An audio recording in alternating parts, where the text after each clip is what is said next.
So let me get started. So my name is Kevin Ahern, and I'm the Director for Undergraduate Research at OSU. And I take that role very seriously.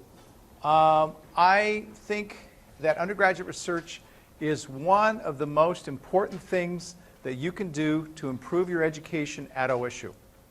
And I don't just say that because I'm in this position, okay? I said this a long time before I was in this position, all right? OSU created this position just this year because it saw the value of undergraduate research to students, all right?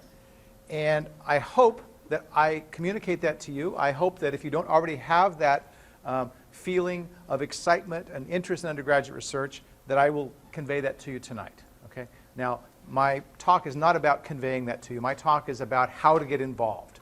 And so I'm going to say a lot about how to get involved. And I want to take you sort of through the steps from square one all the way through talking to a professor and getting connected with a professor to do undergraduate research, okay?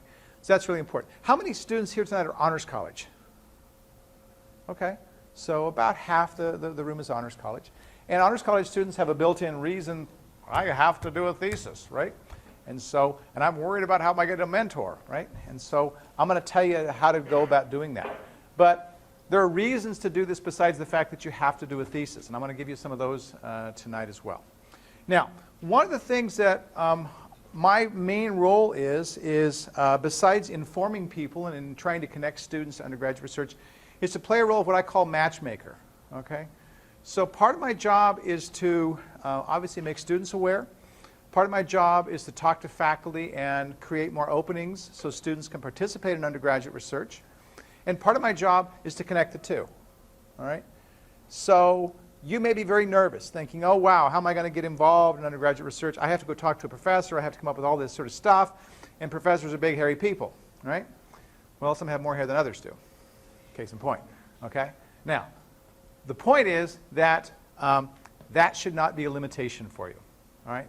If that's a limitation for you, then I'm here to help you, all right? I'm here to help you no matter what, all right? But if I can help you because you're afraid of talking to a professor, or you don't know how to talk to a professor, or you're not even sure which direction you want to go, I'm here to help you, okay? Now, I have a handout I'm going to pass out, and it's got my email address on it. It's got some other things on it that I will say a little bit about in a bit, but you can always get in touch with me via the email that's on here. I'm just going to lay it out here. Pick one up before you leave. Well, maybe I'll just pass it out. How about that? I'll just pass it around. And please save the extras. They're expensive to print, so and I'll get the extra ones later. Now, so as I said, I'm here to help you. I want to make undergraduate research as broadly available in the campus as classes are. Now, one of the things I tell students about undergraduate research is you need to recognize that the only way it happens is if you make it happen, all right? Students come to me and they say, hey, Kevin, can you give me a list of all the undergraduate research projects that there are out there? And I'm going to disappoint you with that. There is none. There's no list. The only list that's out there is the list of the professors and their research interests. And I'm going to say something about that. But there's no professor who will say, hey, here's a list. I shouldn't say no professor, but there's virtually no professor who will say, hey, here's a list of all the projects I'd like somebody to work on. All right? The way this happens is if you get out there and you knock on a professor's door and say, hey, I'm interested in your work. I'd like to work with you. And that's the big hairy part. That's the part that says, wow, I don't know if I want to go do that, right? Well, you know, as I always tell, I'm an advisor in biochemistry and biophysics, and as I always tell my students, if you don't challenge yourself, you never grow. All right? Now, my job here isn't to push you into doing something you don't want to do. My job is to help you. So if that is a limit for you, then you take that email address off there and say, hey, Kevin, I could use some help in connecting with a professor because I'm afraid to go introduce myself to a professor, and I will make it possible for you. Okay? That's my promise number one. All right. Now, I'm getting a little ahead of myself. I'm a professor. I do that all the time. So I don't want to get too ahead of myself. I want to go through this presentation. But I want to make this kind of informal. So this is a small enough group that feel free to ask questions as I'm going through. I don't mind being interrupted. I don't mind if you just shout out, if you raise your hand, or whatever you want to do to get attention. I'll be more than happy to try to address your concern or your question as I'm going through. Okay. How to get involved in undergraduate research at OSU. Come on. There we go. Okay. So first of all, let me just introduce this term to you, URSA. URSA is an acronym for a program I'm putting together called Undergraduate Research, Scholarship, and the Arts. Okay? Undergraduate Research, Scholarship, and the Arts. That program has a very broad name, and with a very good reason. Undergraduate research can be done by students in any major on this campus at any level. You can be a freshman, you can be a sophomore, you can be a junior, you can be a senior, you can be a fifth-year senior, you can be a sixth-year senior. I hope you're not a seventh-year senior, okay? You get the idea. The sooner you get involved in undergraduate research, the sooner you will realize the benefits of undergraduate research. Now, you see on that page I passed around the pictures of 6 students that are on there. These are students who are what I call ambassadors of undergraduate research. I actually have 22 of those now. And they're students actively involved in research. And if you ask any of them, you know, is undergraduate research worth it? They will enthusiastically tell you absolutely yes, because they've learned so much in the process of going through and doing this. And they don't say it just because they work with me. They say it because they've really benefited in the process of doing undergraduate research. All right. Now, so if you're an art major, you can do undergraduate research. If you are a history major, you can do undergraduate research. If you're a music major, if you're a biochemist, if you're a chemist, if you're a microbiologist, you're public health, you can do undergraduate research. All right? It's very important to remember that. Undergraduate research is not just what we think of as laboratory research. All right? Laboratory research is only one component of undergraduate research. You might choreograph a dance. Okay? You might choreograph a dance. I had a student do that a few years ago. He was actually a biochemistry major. He choreographed a dance that the group Cool Shoes is still performing. Still performing, okay? That was his undergraduate research for his thesis for the Honors College. He had to investigate and learn about dance. He had to learn about the moves. He had to do all this stuff. He put that together, and that was his thesis for the Honors College, okay? So what I'm telling you is that you have to sort of break down those walls that you have in your head about what undergraduate research is and is not, all right? So it's very, very important to remember. I put undergraduate research into 2 categories. One category is what I would call investigatory, meaning that you're trying to find something new. Maybe you are trying to identify a molecule if you're working in a laboratory. Maybe you're trying to find the causes for why a particular insect is infecting a field. Okay? Maybe you're trying to find the social roots that happened at the roots of an unrest that happened in Europe in the 1800s. Okay? Whatever it is, you're uncovering something new. That's what I call investigatory. All right? You're investigating. The other type of undergraduate research is what I call creative. Okay? Now, investigatory research is creative as well. I don't mean to say it's not, because it is. But something that's mostly creative at its roots, like painting, perhaps graphic arts, perhaps writing a novel, perhaps writing a play, or perhaps choreographing that dance. Those were all examples of creative undergraduate research. Okay? That's the arts component of the thing up here. And why does my... Oh, come on, don't do this to me. Hold on, I've got another one. Sorry, I've got to squeeze over here.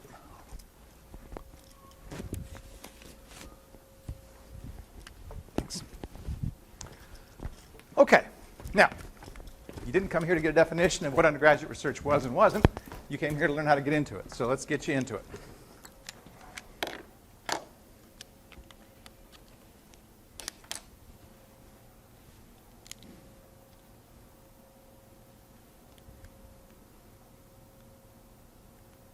There we go. All right. So what you see on the screen is my goal. Every student at OSU before they graduate will have at least one experiential learning experience. What's experiential learning? Undergraduate research, internships, service learning. They're all related. And a 4th, international education, going abroad, study abroad. Okay? Every OSU student before they graduate, that's not only my goal, that's OSU's goal. Everybody will have a chance to do that. What that means is we've got to expand all these opportunities for everybody. So I'm really happy to see all the people here interested in doing that. That means we've got to take things beyond the current bounds and make it work for everybody. Okay? Well, I did an investigation when I took this position back in January. And I was curious to what level undergraduate research was actually going on the campus. Okay? And so when I looked at the research that was being done for credit, which is one way you can do undergraduate research, I found the number one school, number one college on the campus. Do you know who it was? Take a guess. It wasn't engineering. What's that? The college. What college? Agriculture was the number one. Okay? Agriculture was very close to having at least one experiential learning experience for every student in their major before they graduated. They were very close to that. Okay? Now, I want to get everybody else where agriculture is at. Okay? The other colleges are far behind where agriculture is. Now, I've been working in undergraduate research for the past 14 years. I ran a program at OSU funded by the Howard Hughes Medical Institute. And in that program, I had students connect with professors. And when I started the program 14 years ago, I had 15 positions that I could pay students. That was the money provided by the Howard Hughes Medical Institute. And I had to go knocking on professors' doors to get them to take undergraduates. Because a lot of them said, I don't work with undergraduates. I don't work with undergraduates. Would you just give one a shot? Okay? By the time we finished the program, we had the last year of the program this past summer, okay? I have some of those same professors who would not work with undergraduates will now only work with undergraduates. Okay? True story.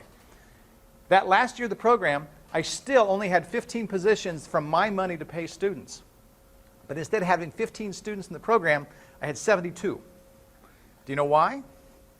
Professors started paying. They saw the value of undergraduate research, and they started paying their students to participate. Now, that works in the biological sciences, which included engineering and the College of Science, and that worked pretty darn well. And what it told me was if we can start opening those doors in other places, undergraduates will sell themselves to professors, and professors will start opening their doors. So part of the reason I'm really excited to see you here tonight is to help open those doors, because what you will do is not only benefit yourself, but you're going to benefit students 5 years from now, 10 years from now, because those professors will have been broken in. That's exactly what it is. It's exactly what it's going to take. Okay? So I want to help you to do that. I'm willing to go knock on doors. I'm willing to make this happen for you. Okay? All right. Undergraduate research, as I said, is open to students in all majors, so I don't want to belabor that point too much. Okay, now, there are many benefits for doing undergraduate research. You work one-on-one with a professor, okay? That's golden. You work and you learn about research that's being done in your field of your major. That's really golden too. You get practical experience that's going to help you as you get ready for the job market, for professional school, for graduate school. All those are golden, okay? But there's another very selfish reason that you can have for doing undergraduate research, and that is that OSU now has an opportunity for you to get on your transcript a notation upon successful completion of an undergraduate research project. Okay? That means your transcript will have on there that you completed successfully an undergraduate research project. There's only two ways I can think of to enhance a transcript. One is to have great grades. The second is to get that notation. Okay? That notation is value added to your transcript. When you compare that to somebody who doesn't have that notation, I can tell you it is a giant advantage. An absolutely giant advantage. OSU students have the advantage that OSU is on the leading edge of this because there's very, very few universities that have that even as an option for their students. OSU transcripts just got more valuable. We put it in place in this past spring term. We had 115 students that got that notation on their transcripts saying that they were ready, that they had completed an undergraduate research project. Okay? Now those students were all pretty much seniors. They wanted to get it before they left. They did it at graduation. That was really good, but that's not the best time for you to get this on your transcript. The best time for you to get it is before you start applying for jobs and professional schools and graduate schools. So I want to catch you early. I want to catch you early. I want to get you there, and I want to get you to do that notation on your transcript because I know it's going to help you at that next phase. Okay? The process of getting it is fairly straightforward. I'll say a little bit about that in a bit. Okay? If you have questions about how to do that, I can tell you, but it's fairly straightforward to get. There's a form you have to fill out. Professor has to sign it. You have to give a presentation of some sort to the public, and you have to upload your files, which is a PowerPoint or something like that, to the library. That's the 3 things that you have to do. And you've got it on your transcript. Okay? All right. Now, let's see, where am I at? This center one went out, so I'm going to keep talking to this guy over here. That's why they have the camera pointed. Okay, so let's talk about how we get started. All right? So, how many people in here are freshmen? There's a few. Whoa, wow, that's awesome. Freshmen, I'm happy to see you. That is really cool. Okay? Freshmen will benefit from this the absolute most. That's cool. All right. So how do we get started? Well, the first thing we need to do is do what I call set a foundation. Okay?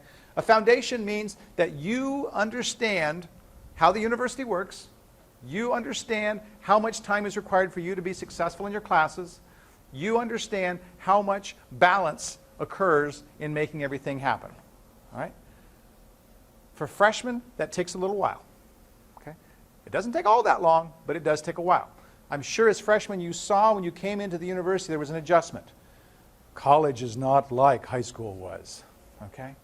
Nobody's looking out for you. You've got to look out for yourself. You've got to balance. You've got all this free time. How you use your free time really will help determine how successful you are in college. And that first term especially, you're kind of learning the ropes, how things work. How much time do I have to devote to studying? What's my classes like? How's the depth, et cetera, et cetera. So that foundation is part of that. I want you to have, as freshmen, that foundation where you know what it's going to take to do this. And the reason I think that's very important is because I like to say that undergraduate research is intoxicating. You will love it. It's very easy to get involved in an undergraduate research project and then let everything else go sliding. That's not the balance that you want. You can't go later and say, well, your transcript looks horrible, but you got that notation on there. What gives? All right? And you say, well, I loved undergraduate research. And the response is going to be, well, does that mean you just can't balance your stuff? You got to have balance. All right? So my guideline for freshmen is get at least a term under your belt where you've got good, solid grades. A term under your belt. A professor is going to want that. Okay? A term under your belt with good, solid grades means that you've obviously understood how college works and you've got that adjustment that's been made. Okay? Do you know how much time it takes? One of the things that happens when you go to do undergraduate research is a professor is going to sit down with you, and the first thing they're going to ask you is, well, how much time do you have for this? Which I think is a really cool thing. The professor's not going to say, well, we've got to make burgers, and I want you in here at 8 o'clock in the morning, and you'll work until 1, because that's when our rush hour is over. That's how a job in the real world works.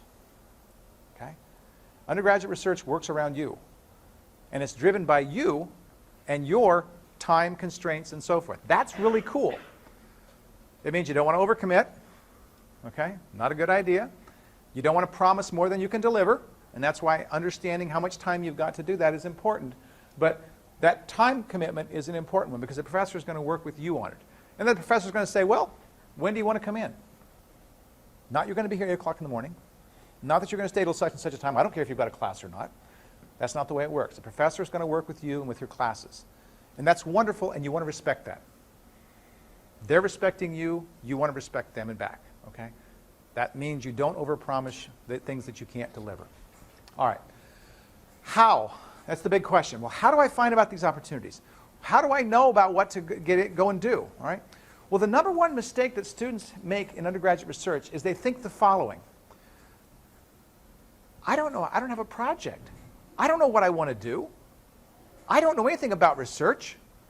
I don't know how to think up an idea and do this. Okay? And the thing I'm going to tell you is, you don't have to. This comes as a surprise to most students when I tell them this.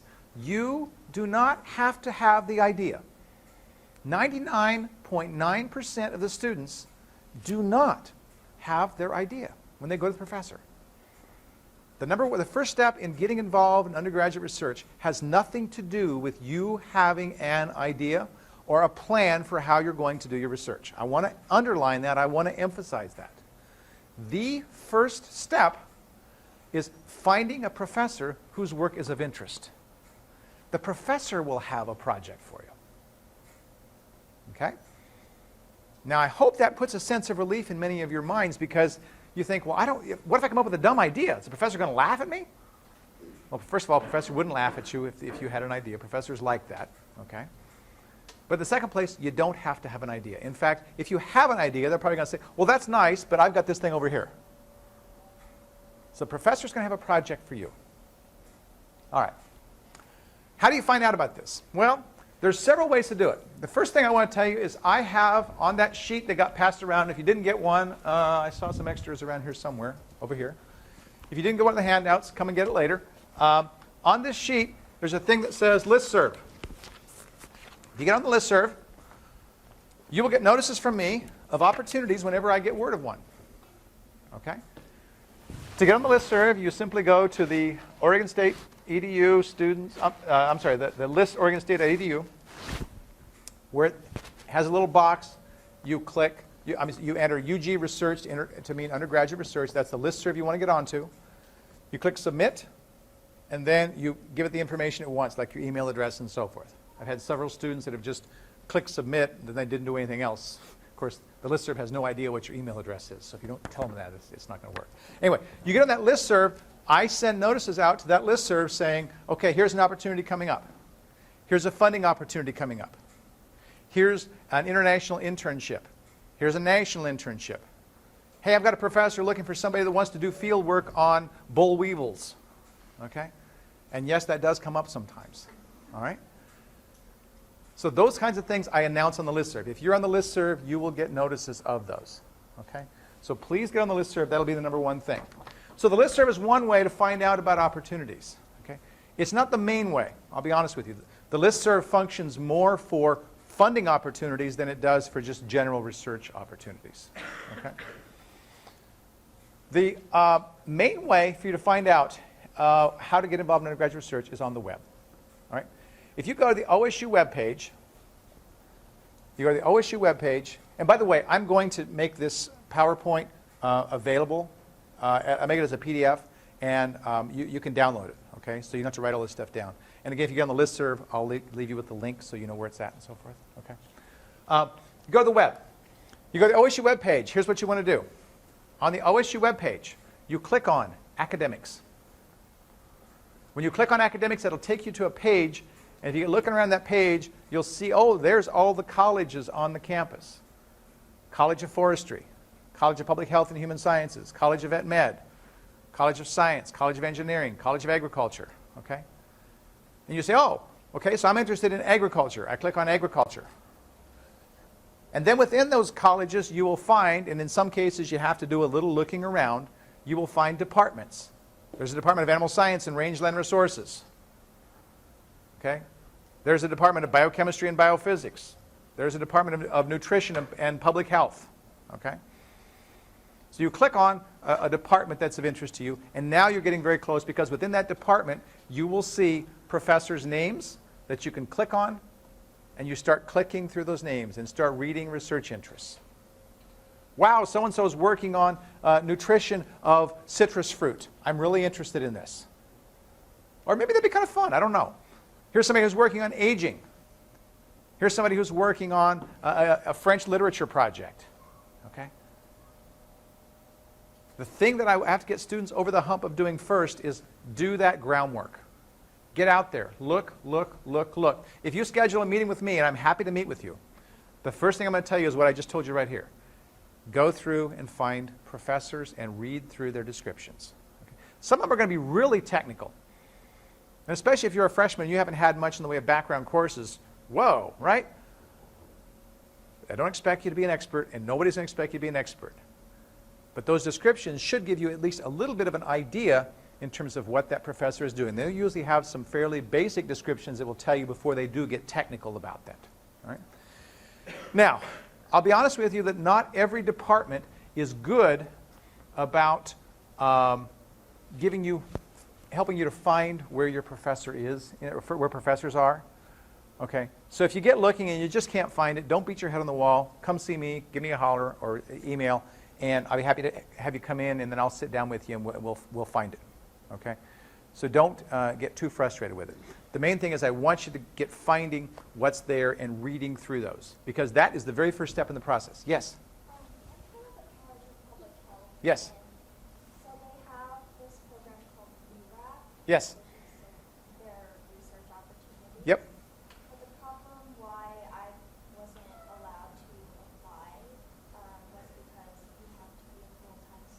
Yes? So, so I wasn't sure if like URSA is Yes. Good question. professors that work with URSA. Yeah. You have to be full-time. Good question. Okay, so the question is, to do undergraduate research, do you have to be a full-time student? The answer is, in general, no. Okay? So what you're talking about, so let me just repeat the question since the people out in TV land wouldn't have heard it. So she's talking about the URAP program in the College of Public Health and Human Sciences, and she's a part-time student, and her question is, the URAP program says she has to be a full-time student, so does this mean that you have to be a full-time student to do undergraduate research? So my answer to that was no. You don't, in general, have to do that. Okay? Generally, the connection is between you and a professor. Now, URAP is a little bit different than most of the research programs. All right? Most of the research programs work by you connecting with a professor first. Okay? You connect with a professor first, and then you start seeking funding opportunities, types of research projects you could work on, how many hours you've got. So if you're a part-time student, you might actually work out really well because you got a lot of time to do stuff. Okay? So it's going to vary. I won't say it's an absolute thing, but in general, you don't have to be a full-time student. URAP works the other way around. URAP, students apply to the URAP program, they don't connect with a professor, and then they later get matched with a professor. And so URAP, because they have a limited amount of funds, they restrict that to the full-time students. Okay? Okay, good question. Okay. Third resource, and I'm sure you know this, talk to your advisor. Okay? One of the things I find students don't do, yeah, question. Yeah, related to that, Yeah. does that mean if you don't go through the URAP program, you won't have an opportunity to do research in the Oh, very good question. So our question was, are you in public health and human sciences? Yes. Okay, so she's in public health and human sciences, and her question is, if you don't go through URAP, does that mean that you won't get to do undergraduate research? The answer is no. All right? So the same things, this is and it's a very good question. This is why I'm saying you make these things happen. Okay? So URAP is unusual in that URAP is making it happen for you. And URAP, by the way that it works, automatically opens those doors because you apply to a program, you don't have to find a professor first. So that's one of the advantages of URAP. Okay? But URAP doesn't cover a lot of positions. So if you take the bull by the horns and say, well, I want to do undergraduate research and I want to do it in, let's say, nutrition. Maybe you're a nutrition, or what's your major? I'm in athletic training. Athletic training. Okay, so you want to do something in exercise and sports science, for example. Okay, so you might say, okay, I'm interested in working in the bone research lab. Okay, Russ Turner in Public Health and Human Sciences does research on bones, for example. I want to do bone research. You don't have to wait for something to come along. This is not like help wanted job listings. Okay, I was talking to a student about this today. All right, if you wait for the job to come along, it's not going to come along. But if you go and say, hey, here's a person I'm interested in, and you go and talk to that professor, then you've made that happen. Okay, and the professor may say no. I mean, that's always possible. But you've started the wheels turning and making that go. Okay, but no, you don't have to be a part of that program to do undergraduate research. But very good question. Yes. Sure. Yeah. Sure. Anybody else wants? Feel free. Just come on up. This is casual, folks. Yeah. Take care. You betcha. All right. Last is your advisor. Advisor is really critical. Okay. If you're not talking to your advisor, okay, I know there's good advisors, now there's bad advisors, and people are more involved and less involved. But talk to your advisor. You know, I really, really want to get involved in undergraduate research. And you can ask them, you know, how does it work around here? What do people do? Can you point me to anybody that you know that has been taking undergraduates and working with them that's done a good job? Okay? That can really be helpful for you. Talk to your professors in your class. A lot of times students have a professor teaching a class and they say, wow, that person's really wacky. I think they'd really be fun to work with. And believe me, I've heard a lot of students who've done that. And they went up to afterwards and they talked to the professor, and the professor said, yeah, why not? Okay? One of the best things that can happen to a professor, all right, is for a student to come up and say the following magic words. I'm really interested in your work. Okay? You want to open a door? You want to open a door with a professor? You want to put a smile on a professor's face? You want to get a professor interested in you? You go up and say, I'm really interested in your research. Okay? You will watch the grisliest, meanest old professor melt in front of you. Okay? I am not kidding you. You will watch that happen. And then there's another set of magic words I'm going to tell you that you got to be careful with. Okay? You use these magic words only if you have plenty of time. Okay? And these magic words is, can you tell me about your research? Because they will, and they will, and they will, and they will, because they love their research. And the fact that you've shown an interest in their research really endears you to them. Okay? They will love talking to you, but make sure you give them plenty of time. Don't go there 10 minutes before your next class and say, can you tell me about your research? Okay? Because you're probably going to be late for your next class. All right. Now, undergraduate research is a time commitment. All right? And going to college is expensive. And if I'm not working in an undergraduate research lab, I could be out working for McDonald's where I'm at least getting paid, right? So it's important that wherever possible, we pay undergraduates to do research. Most positions pay better than McDonald's does. Okay?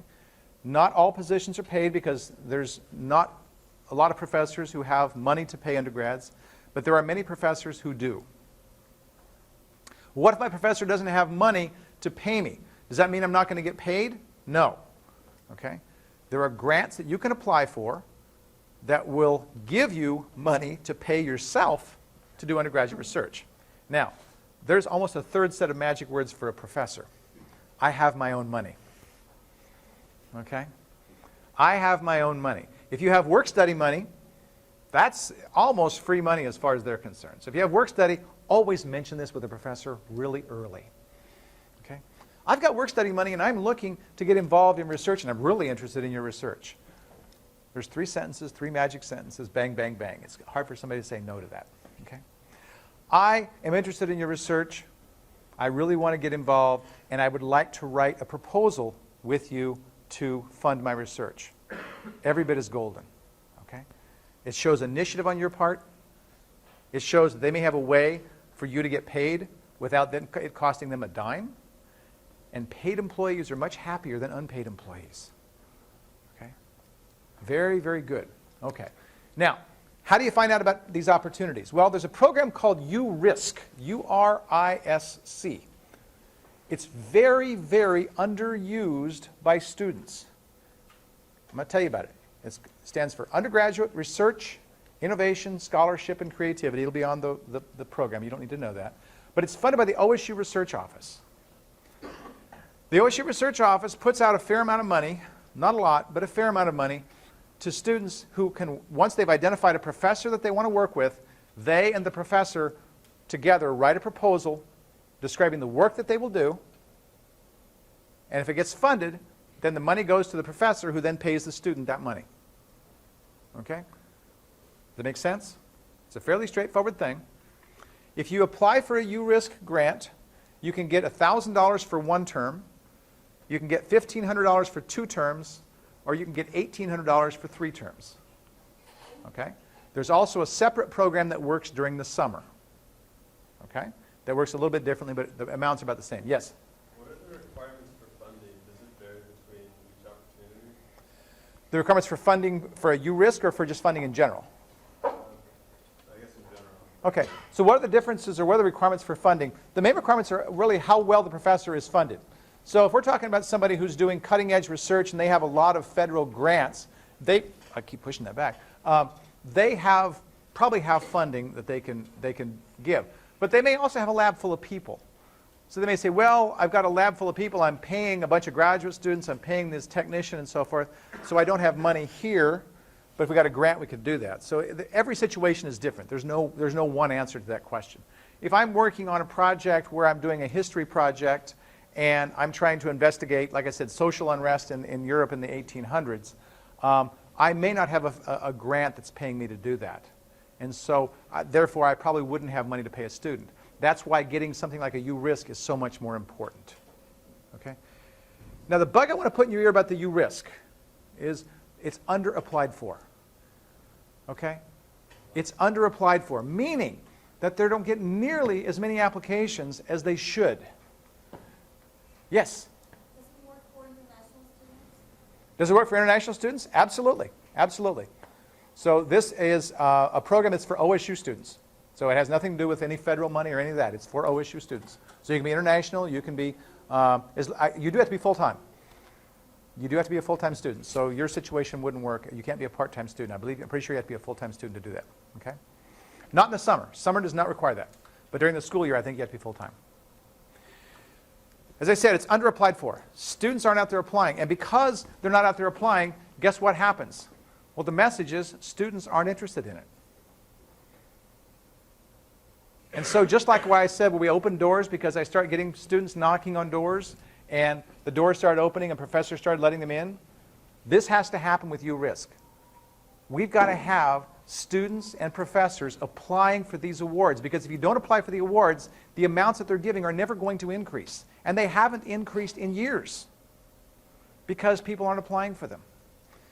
Well, that means if you apply for them, your chances of getting one are pretty good. That's good news, right?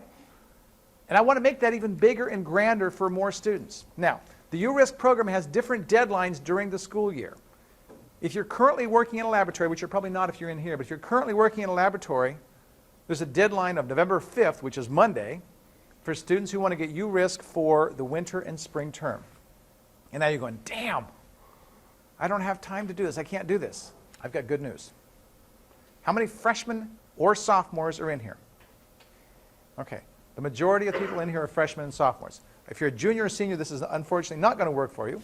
But if you're a freshman or sophomore, there's a separate new URSA program only for freshmen, sophomores, and recent transfers. And that program is called URSA Start. Okay? It works almost identically to URSA, but it's only for freshmen, sophomores, and recent transfers. That program, in its first 2 years of existence, had more money than people applying for it. Meaning that everybody who applied for it got something, essentially. The only ones who didn't meet a couple minor qualifications, okay? Again, if we want that money to increase, we've got to get applications. Now, that URSA Start program will have a deadline of early January, meaning that you've got some time to connect with a professor between now and, let's say, the time that you leave for Christmas break, and the two of you can put together an application for a URSA Start. That's really golden, okay? The application process for either of these is not very long. You could fill out the forms in an hour, all right? And the professor is going to have a project, so they're going to help you to write that proposal, all right? If you get on the listserv, you will see that 2 weeks ago I gave a session just like this entitled How to Complete an OSU URSA Application. And it's on video. So you can watch the video and see step by step how you go through and how you complete that application. Okay? I want to make it easy for you. All right? So if you get on the listserv, again, you'll get that URL of how to get that on YouTube. Yes? Do you know when the deadline for the URSA is, not the URSA Start? The URSA deadline is November the 5th. Yeah. So that one is very early, very quick. Yeah. The URSA Start deadline will be in early January. So like I said, and that will fund projects in the winter and spring terms. We haven't decided on summer yet. It's possible, yeah. It depends on how many apply. The more applications we get, the more interest we get, the more money we're going to get, all right? If we have like we had before, we have more money than people applying, I can assure you nothing's going to happen. So, yes? How long does research usually go? How long does research usually go? Very good question. How much time should I budget for research if I want to work during the school year, right? I'm taking 15 credits. Can I fit this into my schedule? Well, I can't tell you the answer to that question because you have to balance that a little bit yourself. But on average, when you start with a professor, I urge you to think about it in terms of 3 to 10 hours a week. Yes?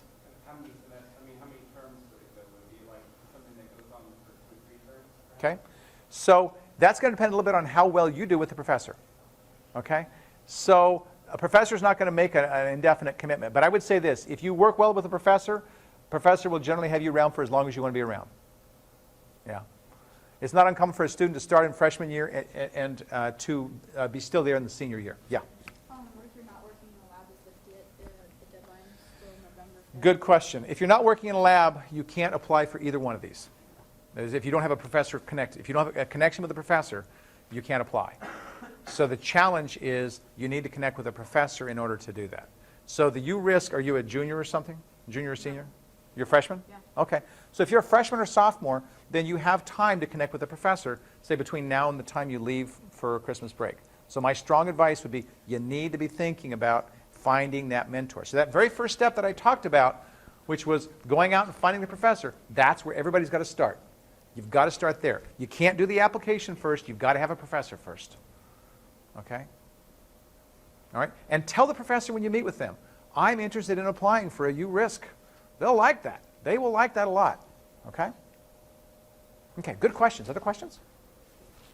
Yes? The professor has to be research professor, associate professor. Okay. So the professor for a URSA award has to be somebody on a tenure track. Has to be assistant professor, associate professor, or full professor. I'm a senior instructor. That's my title at OSU. I could not be the mentor for a URSA proposal. I mean, I'm the director of undergraduate research, but I couldn't be the mentor because I'm not an assistant, associate, or full professor. Okay. So associate professor is okay. Associate professor would be fine. Assistant, associate, or full. Any of those three categories would be fine. In any different discipline. Yes? How soon after does the money need to be applied towards the research? Like, currently I'm signed up for internships spring to summer. Yes? So how soon should I apply them? Okay, so you're doing an internship. Is it a paid internship? Are you looking for money for the internship? I'm not sure I understand the question. No. I'm currently part of the MECA program for engineers. Yes? And I'm wondering is like, if I were to apply, let's say by this January deadline. Yes? Does the money have to be applied within a certain time frame, or can I hang on to that? Oh, okay. Do you have to spend the money in a certain time frame is your question. Okay, so the money has to be spent within the time frame that you apply for. So let's say you applied for winter term and you put down $1,000. They give you $1,000. That $1,000 would have to be spent in that winter term. If you got to the end of the winter term and there was $500 unspent, you will give it back to them. They will not let you say, okay, well, when you come back to school next fall, you can do it. They won't let you do that. Yeah, so and that's why budgeting, when you look at my video about how to do the URSA, that budgeting and planning you'll see is very important to think about. Okay, but they will not let you carry it forward. Good question. Okay. Connecting, all right, class, email, social events, okay? Social events, wherever you can. Get out there, press the flesh, okay? There's nothing like, you would be amazed when you talk to professors and you'll say, you know, the student just walked up to me and just introduced himself to me right there? Do you know how rarely that happens? It's rare. And it sticks in people's heads. And people get very impressed with this, okay? I'm going to show you one of the ways in just a little bit to go connect with the professor when you go to talk to them the first time. I'm going to show you the ways to do that. I'm going to show you the way to impress them, okay? It's really important to learn some of these things. Okay. Do I have to come up with my own project? Answer, no. What if I have no experience? Well, professors know this. Everybody has to get experience sometime. If you had to have experience to get experience, nobody would ever get experience, right? It'd be a complete catch-22, right? That's fine. No experience is fine. Will I get paid? You might, depending on the situations we talked about here. Well, what if there's no way for me to get paid? Should I do this? Well, there's a couple options for you. One is you can take research for credit. A lot of students don't know that. You can take research for credit. It's called 401 credit. So if you're a chemistry major, you would take chemistry 401. Again, you have to have a professor first, but you can get credit for that working with a professor. Now you think, well, I'm going to pay tuition to go work with a professor? Well, if you get credit, you will get your own project. That's cool. If you take between 12 and 16 credits, let's say you're signed up for 13 credits. If you sign up for 2 credits of research, it's not going to change your tuition bill because between 12 and 16, they're all the same. Okay? And you're getting credit towards your graduation to get out of here. Okay? So there's times where it makes a lot of sense to do research for credit. And as I say, you'll get your own research project if you do that. Yes, back there. Can you get credit if you're getting paid? The rules generally are, there's not a rule per se, but most places will say in general, no. You will have one or the other. You can't do both. Usually if you're doing credit, there's a certain expectation that that's a training that you're getting, and that training you're not getting paid for. So that's the reason. There are rare cases where I've seen it happen, but it's not common. Question down here? These credits like graded like normal A through F? Are the credits graded A through F? In most places they are. Correct. That's correct. There are some places, I believe, where they're graded as pass, no pass. Okay? I find that A through F, if you're a reasonable student, it's pretty easy to get an A. You know? It's a nice way to help that old grade point out a little bit. So, yeah. Other hand, yeah. Who is it that you need to contact in order to get credit? Who do you have to contact? Good question. How do I set up getting credit? First, you need to have a professor. Second, you need to negotiate with that professor. You need to negotiate with that professor how many hours per week in the lab you're going to work per hour of credit. Usually, that's about 3 hours per hour of credit, meaning that if you took 3 credits of undergraduate research, they would expect you to be working on your project about 9 hours a week during that term. That's an approximation. Okay? You talk to the professor. Then you sign up for it. You've got an agreement. You sign up for it. And then usually you need to notify somebody in your department, maybe your advisor or somebody, so they can inform people about assigning grades, how that'll be done. Okay? And it varies from department to department. In my department, I point them to the secretary, and she keeps track of it. Okay? Other questions? These are good questions. Yeah. Sure. So before talking to the professor you're trying to work with, Yes. should you already have been working with that professor for a while? Is it like not appropriate to ask if that To do it for credit? if you just initiated yourself? I would say it's a good question, and I can't say an absolute rule, but I would say in general, most professors will be fairly happy if you say you want to work for credit, because they see this as a way that they're probably not going to have to pay you, but that it's going to benefit both of you to do things. So I would say in general, when you first meet a professor, I don't think that's a problem. I can't tell you that's the case in every case, but I don't think it's in general a problem. No. Okay? Good. You guys are asking a lot more questions than the last group I had, so this is good. Okay. How much time is required? I said that earlier, about 3 to 10 hours per week you should plan on to start. And that's about what you'll probably average. And again, professors are very flexible in general with you. Hey, I've got an exam this week. As long as you're up front and you tell people what you're going to do, okay, people are more flexible. But you've got an exam this week and you disappear for 3 weeks, okay, you don't want to do that, right? The better and more responsible you are in dealing with that professor, the better your interactions are going to be, okay? Very important. What's the professor going to ask me? Oh, wow, that's a good one, all right? I'm going to go in here, I'm going to talk to this big, hairy professor, and now there's going to be a pop quiz when I go in there, right? All right? Well, there's not going to be a pop quiz, all right? I can assure you of that. There's not going to be a pop quiz. But you should go in there knowing something in general about what the professor does. The professor's not going to expect you to be a technical expert, even if you're a senior, okay? They're not going to expect you to be a technical expert. They know they've been working on this problem for most of their lives, most of their academic lives. They're not going to expect you to be as knowledgeable about it as you are, or as they are, or as a graduate student is, or anybody like that. But they may ask you something about, well, why are you interested in my work? Okay? This is why you want to think about and you want to pick out professors whose work is of interest in the first place. Because then you can say, well, you know, I'm really interested in this aspect of public health. That I think that this overprescription of drugs is causing other problems, and I've read a lot about this and I'm interested in it, and your work seems like it's very much in line with this. That would be perfectly fine. Okay? So you don't have to be technical, you don't have to be technically knowledgeable at all, but you should have a reason why you're there that you can state in fairly simple terms, okay? And if you do that, you'll have them won over just like this. It's a piece of cake. Can freshmen do this? Answer, yes. You'll find some professors are going to say, well, I'm sorry, I don't work with freshmen, okay?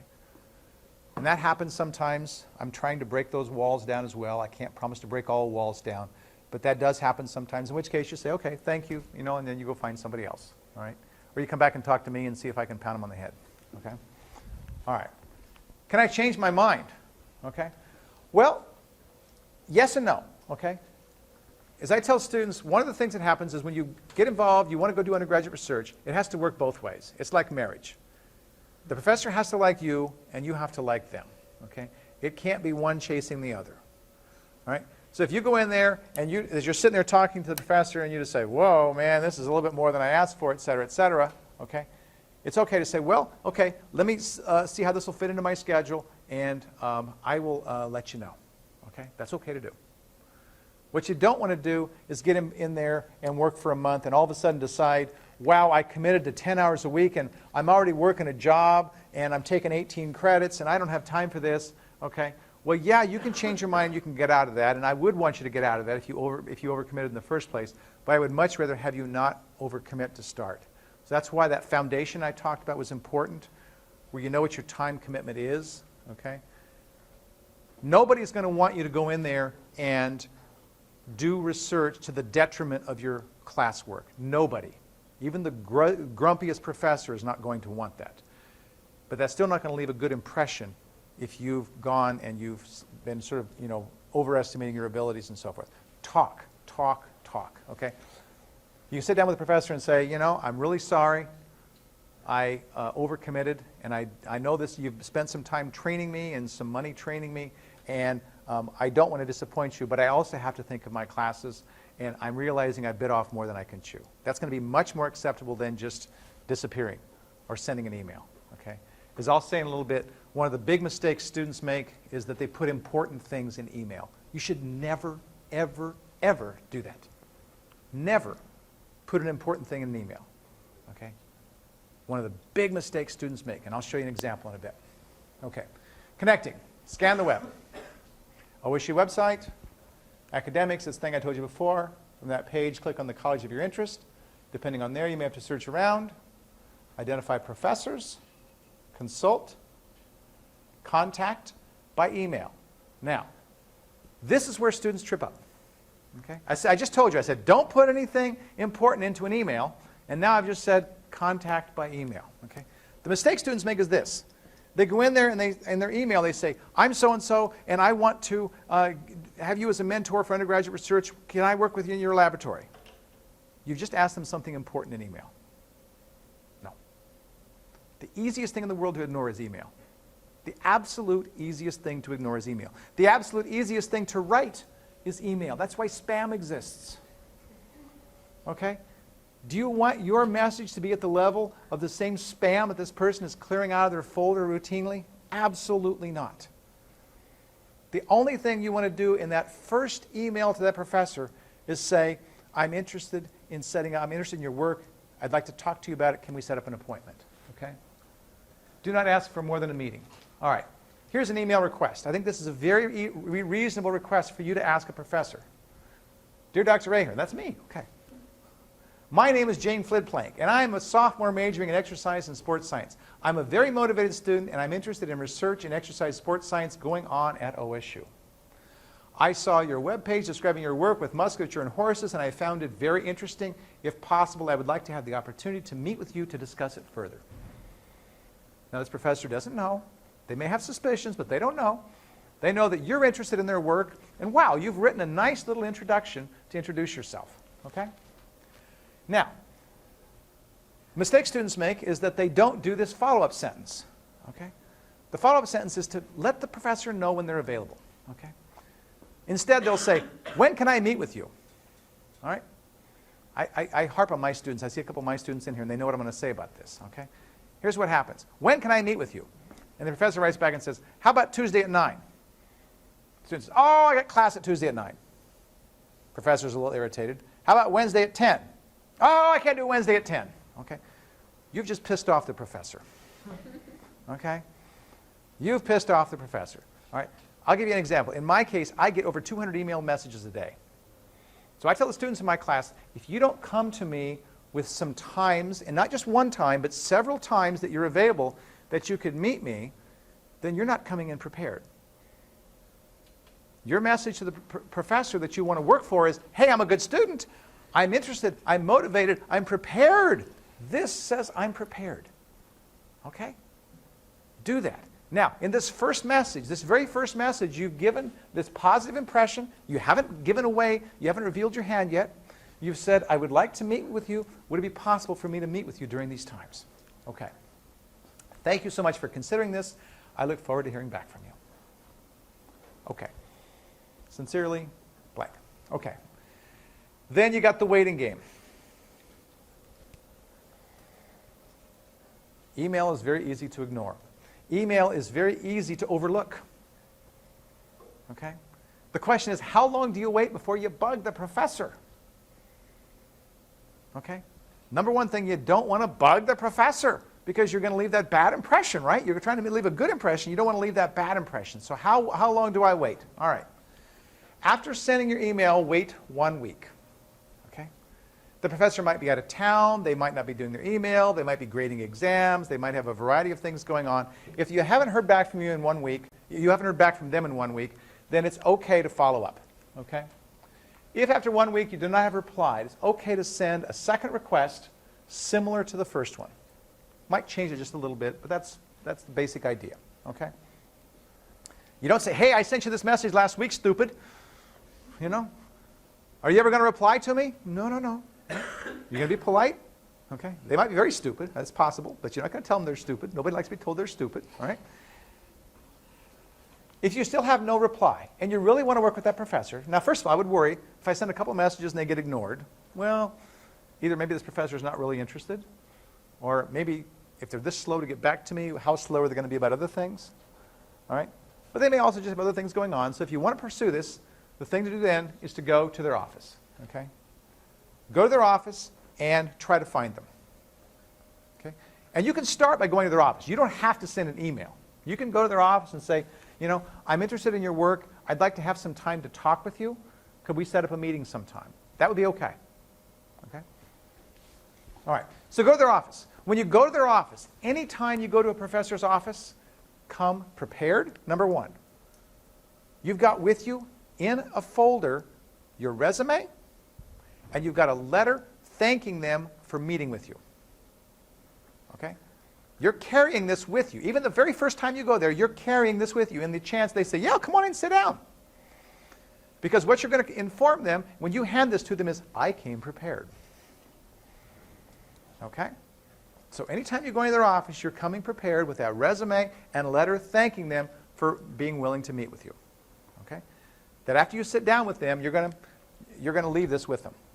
Okay? Resume is going to tell them how to get a hold of you. It's going to tell them a little bit about you, your experiences, your major, your grade point, maybe what classes you've had, maybe some references. Okay? All those are good things on there. All right.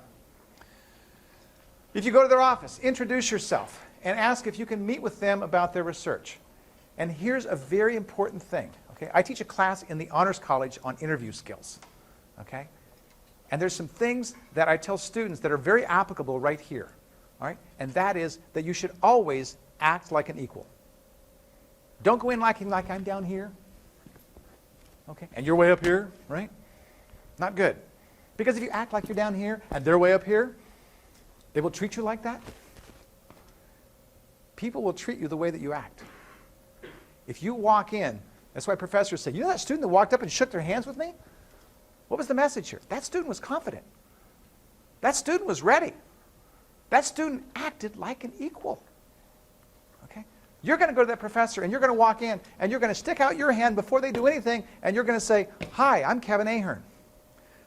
And I'm majoring in exercise and sports science and I'm really interested in your work. Would you have a chance to talk to me? And when they shake your hand, give them the firm handshake. Limp handshakes are a terrible message. Doesn't have to be a knuckle buster. Knuckle busters are bad. But you should squeeze their hand with equal intensity to what they squeeze yours. You should squeeze theirs with equal intensity to what they squeeze yours. So you squeeze theirs, whatever it is. I can't say it. Okay. You know what I mean? Now, you're acting like an equal. Okay? You're acting like an equal. When you act like an equal, they will treat you like an equal and they will respect you much more. Professors are used to dealing with powerful people. And so, if you act like a powerful person, they respect you. Okay? Very important to remember that.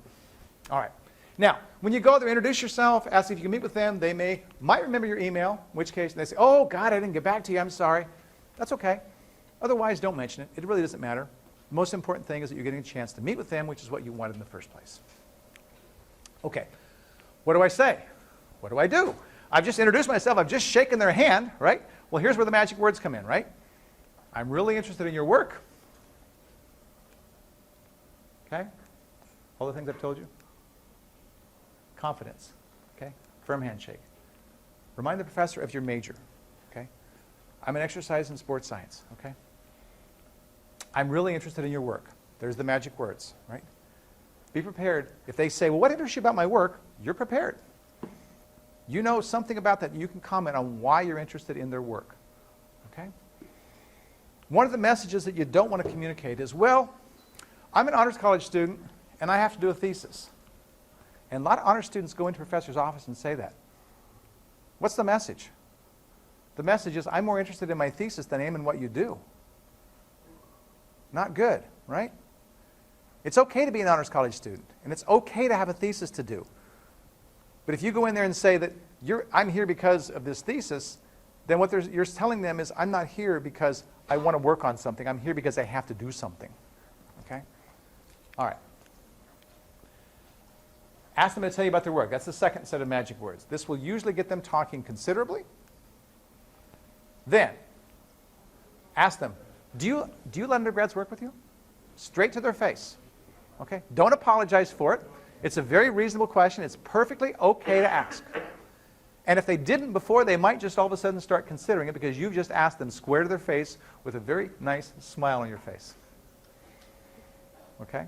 One of the messages I give to students in my interview class is the most powerful tool you have is your smile. Because you know why? Do you know what a smile communicates besides the fact that I'm friendly? Do you know what the real message of a smile is? I'm relaxed. Okay? When you learn to smile, even though you're nervous, you communicate that I'm relaxed. And now I've just looked you right in the face and said, do you let undergraduates work in your lab with you? Okay? I'm not afraid of what you're going to say. Right? It's like that student walked up and shook my hand. Right? Same sort of thing. Right? You've just given now this impression of confident, I'm strong. Okay? I'm somebody that you can work with. I'm somebody that is not going to be a pushover. Now they may say no. I can't guarantee they're going to tell you yes. But I can guarantee you that you're going to leave a positive impression on them. And that's 90% of the battle right there. Okay? All right. If the answer is yes, ask the professor how one goes about getting a position. Now at this point you might start saying, well, you know, that's great. I would like to pursue this. How would I go about doing this? I'm interested in applying for money. I've got work-study money. I'm interested in doing this for credit. Any number of options. Okay? And if nothing else, you can always do it for volunteer. I don't recommend that, but you can. Okay? If they invite you to join them in the work, ask them if they can give you some relevant reading material. Ask for that. They may offer it. If they don't offer it, ask them. Are there some articles I can read about what you've done where I could learn more? Oh boy. Again, golden words. I want to learn more. I want to learn as I'm going into this all the things that I can. Really wonderful things. All right. At that point, the professor will probably say, well, how many hours can you work? When can you work? And this is where it's a good idea, if you don't know your schedule, to have your schedule with you. Oh, and by the way, before you go into the professor's office, turn the damn phone off. Okay? There's nothing worse and nothing more embarrassing than having one of these ding-a-ling ringers going off in the middle of talking to a professor. Okay? Really, really bad message and a really good way to get on somebody's wrong side. Okay? I have a cell phone. It's always on vibrate. All right? It's always there. In fact, my cell phone went off while we were here. You didn't hear it, did you? Okay? It's always on vibrate.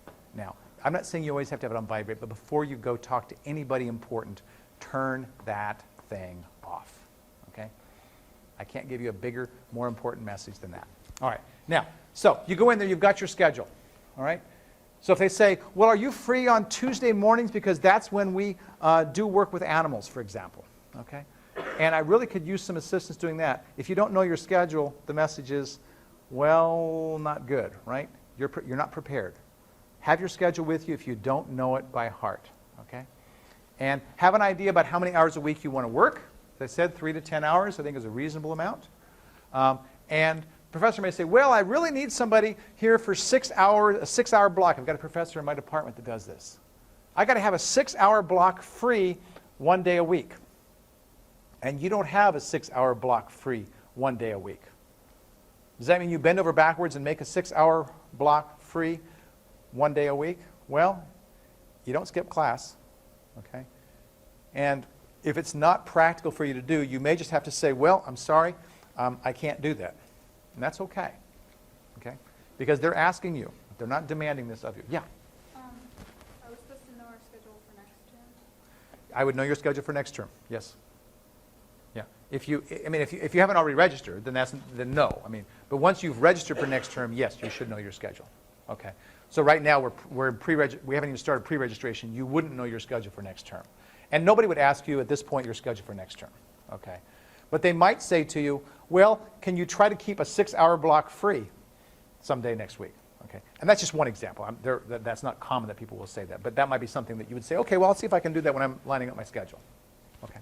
Question back here? Yeah, so like, if you want to work for credit, like next term, Yep. would it be like a good idea to work, like how would you go about possibly bringing that up? So if you want to work for credit next term, what would be a good idea for how to bring that up? I would just simply say, I'm interested in pursuing this for credit. Would that be okay with you? Yeah. No problem with that. Most professors won't have any problem at all with credit. What you may find is there's some professors that says, well, I'm not really sure about how that works. All right? And then all you have to say is, okay, well, if I can find out, can I let you know, then that'll be okay. Then come see me or something, and that's fine. You don't have to be an expert in that.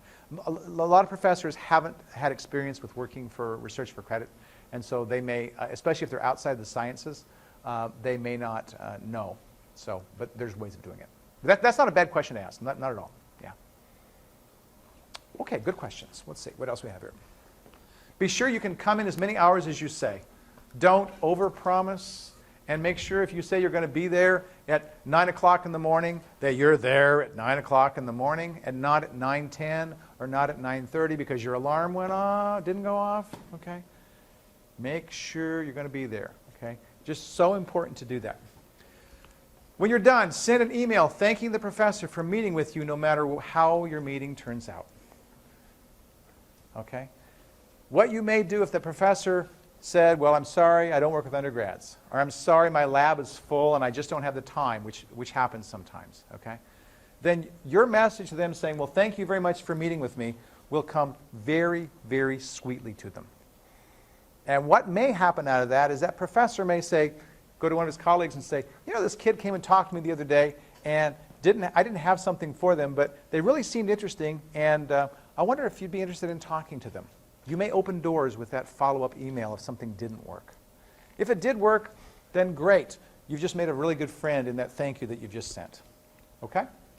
All right. To pay or not to pay, I've already told you about most of this. Some professors have grants. If you have work-study money, bring it up early. You risk start.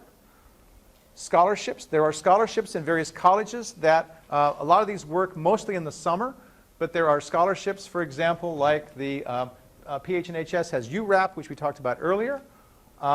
Science has a scholarship called CRIPS. Engineering has one called Johnson. Johnson tends to work mostly for freshmen. Agriculture has the Jackman. And the listserv is another possibility. There's other things that come up when we put them on through the listserv. Okay? Non-paying options, research for credit, 401 credit, and volunteer. Rewards, okay? The rewards are many. I'm getting a little late, so I'm not going to go through these, but obviously there's many benefits in doing undergraduate research. They do foster independence. They foster confidence. A lot of people don't believe me when I tell them that I was your age. I was as shy as anybody you ever met in your life. Okay? Honest to God's truth. All right? And what got me out of my shell was when I started doing research and I gained some confidence and I realized that I didn't have to be in that little shell that I was in. Okay? Very much a believer in that. Okay? It increases your marketable skills. Very, very important when you get out in the job market. Promotes retention. You're more likely to stay in school. It trains you for careers in graduate school, prepares you for national and international programs. And I should go back to that. Preparing for national and international programs is really useful. I get a lot of freshmen and sophomores that I'll put a message out on the listserv and it'll say, hey, you can apply for this internship at University of Texas Southwestern, and they pay great money, and it's a fantastic opportunity to work with 5 Nobel laureates. And all the freshmen will want to apply for it. And I hate to tell you, but nobody's going to consider you as a freshman opportunity away from OSU. They want to have somebody they know who's been trained. They want to have somebody they know who will, they don't have to go start all over from square one. Okay? The only exception to that I know of is OHSU has programs that freshmen oftentimes will connect with. And that's, again, an Oregon thing. All right? But if you try to do a national or international internship as a freshman, your chances are essentially zero. You don't waste your time. But as a sophomore, after you've had experience, or as a junior after you've had experience, and applying for one of these, your chances go up astronomically. Okay? So that's why getting experience early is really good. You get excellent references from that. You get a designation on your transcript as a research fellow or as an arts fellow. So I said there were two different designations. Something that was investigatory or something that was creative. Investigatory being a research fellow, creative being an arts fellow. Okay? A research fellow is a student who is engaged in activities leading to uncovering new knowledge or applying existing knowledge to solving problems. An arts fellow will be a student completing a significant creative project in the arts. They may fall under any of these categories right here. Okay? Can students use work with OSU apart from OSU to satisfy the transcript notation? The answer to that is no and yes. If you have an OSU professor who certifies it, the answer is yes. If you don't have an OSU professor certify it, the answer is no. Do students have to apply for transcript notation prior to initiating the work? The answer is no, they don't. You do it after you've completed the work. Are students required to take research, internship, or thesis credits to get the notation? Answer, no.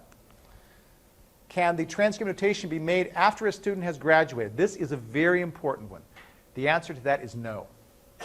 So a student who graduated last year can't say, well, I did 3 years of undergraduate research, I got publications, I had all these things that I did. They can't retroactively, and they will not retroactively put it on. The registrar will not retroactively change a transcript. Okay? So if you want it, you've got to apply for it while you're here. That's why I'm telling you now. When's the best time to get the notation? Do it early. As I said, if you do it early, it'll be on your transcript when you're out applying for jobs. Right? If you wait till your senior year to do it, then that's not going to be of much benefit to you because you will have already applied for the jobs and so forth then without the notation on there. So do it early, and all your places where you apply will see that. Do students have to work in their major? Answer, students do not absolutely have to work in their major. No. Okay? It should be something reasonably related to your major, but it doesn't have to be exactly in your major. Do students, oh, that's the same thing, okay. Is taking a research internship or thesis credit sufficient for satisfying the requirements? Answer, no. You have to fill out the application. Okay, so there is an application for you to fill out. You're expected to be involved in all major phases of the project. You must make a presentation. Evidence of the presentation must be submitted and materials must be deposited in the OSU Scholars Archive. And a member of the OSU faculty must endorse the application verifying satisfaction of the criteria required above, and then some other signatures that you get there. Okay. Now, one of those requirements back here was that you had to do a public presentation to an audience that extends beyond the immediate research group or creative context. All right. Well, this may be, in the case of an honors college thesis, a defense, which happens at the end. That's probably not going to benefit you. It might be a scientific publication that you get. It might be you went to a meeting and gave a poster. Okay? Well, one of the things we try to do at OSU is we try to give students other opportunities to make those presentations and meet that requirement. We have something every spring called Q, Celebrating Undergraduate Excellence. And in the spring, this year it's coming up on May 21st, 2013, from 10 to 2 in the MU Quad, students will be given the opportunity to put posters up about their work and make a public presentation of their work, satisfying that requirement for the transcript notation. Okay? That'll be announced later, and it gives you a very easy way to make that public presentation that you would need for that notation. The last thing I say is thanks. There's various pieces of information up here. There are links. That's my email address. You've got a handout for that. URSA webpage that I showed you, I didn't show you, but that is, you'll get more information about undergraduate research on this webpage here. There's the listserv, there's the URSA, and the URSA start will be announced on the listserv. As I noted, I did do a workshop about 2 weeks ago on how to fill out a URSA application. Get on the listserv. I'll put a message out about that tomorrow, and I'll also put this video URL out there tomorrow. So if you have friends that didn't have the chance to come here, or you want to see it again because of all this great wisdom I've imparted to you, then, that's a joke, then you can watch the video again. Okay? And I think we're done. Thank you. Thank you.